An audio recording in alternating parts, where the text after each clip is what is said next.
काली नजर। माँ, माँ। अरे क्या माँ माँ कर रहा है? बकरी का बच्चा है क्या? अरे माँ, मजाक छोड़ो। मुझे फाइनली वो मेन चौराहे वाली दुकान मिल गई है। अब देखना, आपका बेटा दुगनी स्पीड से पैसा कमाएगा। उफ़ो, ये क्या? मेरी ऑनलाइन मेकअप क्लास चल रही है। इतनी जोर से क्यों बोल रहे हो आप दोनों?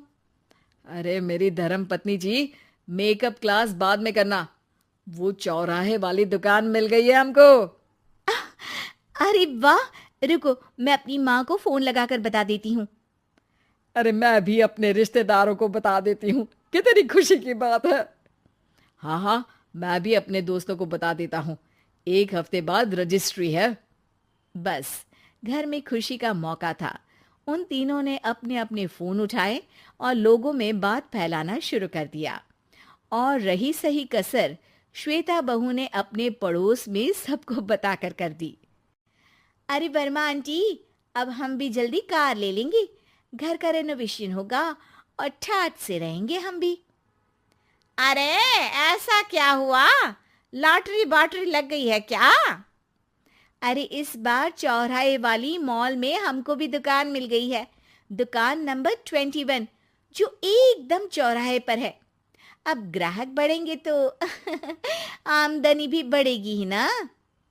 अरे वाह, कितनी खुशी की बात है। मैं बहुत खुश हूँ तुम्हें इतना खुश देख के।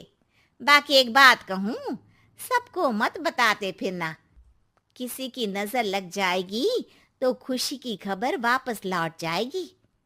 हैं? ऐसे थोड़ी ना होता है। अब डरा रही हो। अरे सही कह रही हूँ।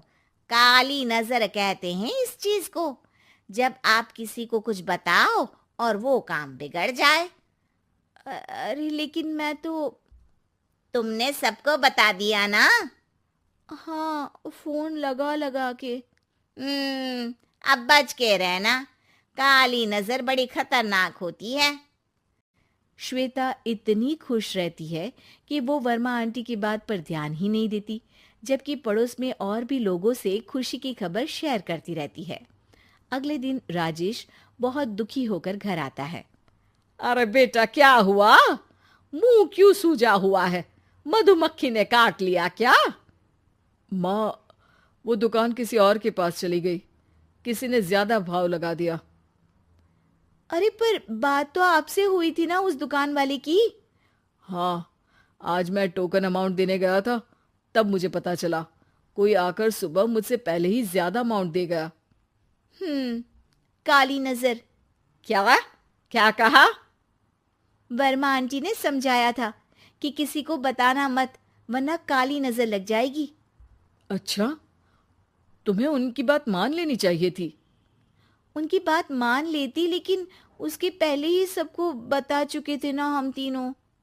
अरे अगली बार से ध्यान रखेंगे। कोई भी नई चीज होगी तो किसी को नहीं बताएंगे। तीनों कुछ दिन ऐसे ही रहते हैं, पर एक दिन श्वेता को एक मेल आता है। राजेश, मेरा ऑनलाइन मेकअप कोर्स कंप्लीट हो गया। अब मैं खुद का पार्लर खोल सकती हूँ। अरे वाह, अपने मोहल्ले में ही खोलते हैं।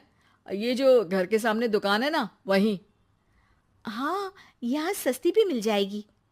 अगले दिन श्वेता वर्मा आंटी के पास जाती है, मिठाई का डब्बा लेकर। अरे आओ आओ, कैसे आना हुआ? जोर से नहीं बोलूंगी।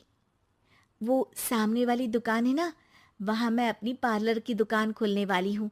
उसकी मिठाई है। अरे वाह, बहुत बधाई हो तुमको। हाँ, मैं कमाने लगूंगी तो राजेश पर पूरे घर का बोझ नहीं रहेगा ना आंटी जी।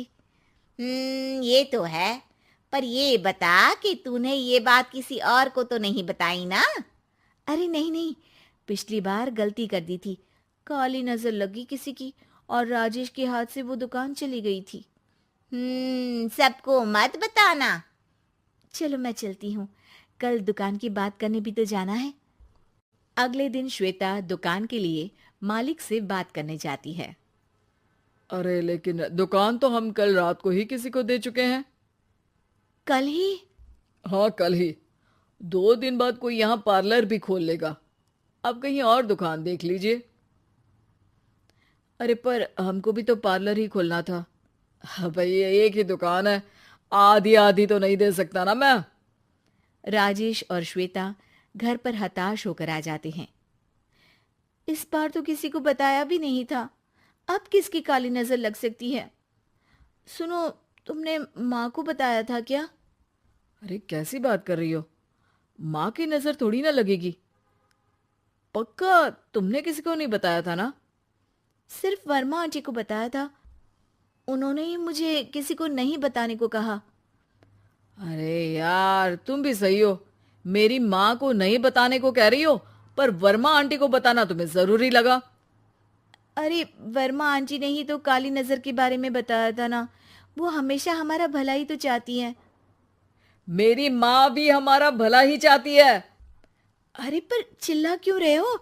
बात नहीं कर सकते क्या आराम से? नहीं आता वो आराम से बात करना, और करना भी नहीं चाहता हूं मैं। दुकान जाने का दुख गुस्से में बदल गया था और राजेश और श्वेता में बात बंद हो गई थी। 2 दिन बाद मोहल्ले में पार्लर का इनॉग्रेशन हुआ, जिसमें मोहल्ले के सभी लोगों को बुलाया गया, पर श्वेता, राजेश और माँ नहीं जाते। माँ, अंदर आ जाओ, क्या देख रही हो? अरे नया पार्लर देख रही हूं अपने आंगन से। देखो, माँ को दूसरे का सुख देखने में कितना मजा आ रहा है, मेरा दुख नहीं दिख रहा इन्हें। यहाँ मेरा पार्लर भी तो हो सकता था। अरे चुप रहो यार, हर बात में लड़ाई क्यों ढूंढ रही हो? राजेश और श्वेता फिर बहस करने लगते थे। तभी माँ ने दोनों को बाहर बुलाया। अरे जरा देखो तो, दुकान चलाने वाले का बोर्ड पर नाम क्या लिखा है? श्रुति वर्मा। गाड़ी निकाले बेटा, हमें कहीं जाना है। काली नजर का इलाज कराने? राजेश अपनी बाइक निकालता है। तीनों ट्रिपलिंग कर रहे हैं। माँ राजेश को उस मॉल वाली दुकान पर लेकर जाती है जहां राजेश अपनी दुकान खोलने वाला था। यही दुकान लेना चाहता था ना तू? हाँ, पर इनको भी दुखी करने लेकर आई हो क्या यहाँ पर दुकान दिखाकर? वह काफी नहीं था? अरे श्वेता, थोड़ा सब्र रख, अभी पता चलेगा कि हम यहाँ क्यों आए हैं। बता, इस दुकान चलाने वाले का नाम क्या है? अनुपम वर्मा। कुछ समझ में आया? वो दुकान वाली श्रुति वर्मा, ये दुकान वाला अनुपम वर्मा, और हमारे पड़ोस में हमने उस दुकानों के बारे में बताया किसको था? अब वर्मा आंटी को।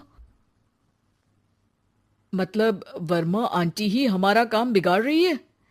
नहीं नहीं, ऐसा नहीं हो सकता, ये बस इत्तेफाक है।